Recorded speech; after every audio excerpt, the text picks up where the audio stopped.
Deuxième partie, l'assureur prêt, je te montre concrètement qu'est-ce que ça change sur ton prêt si tu mets 5 versus 10%. Fait que ici, on voit qu'on a un achat de 500 000. Sur un bas, je mets 5%, l'autre bas, 10%. Qu'est-ce que ça change?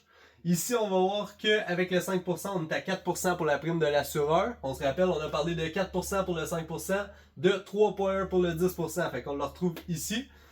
Fait que tu as une différence de, ici, ça va être 19 000 pour ta prime d'assureur. Ici, ça va être 13 950. Fait que ça nous amène à un prêt de 494 pour lui, 463 950 pour lui. Une différence de 160$ par mois entre les deux. Mais on se rappelle que lui, il a mis 25 000 de plus. Ici, on arrive à notre taxe qu'il faut payer chez le notaire. On se rappelle, on a un 9% à payer chez le notaire sur notre prime d'assurance. Fait que lui, la taxe est de 1710. Lui, la taxe est de 1256.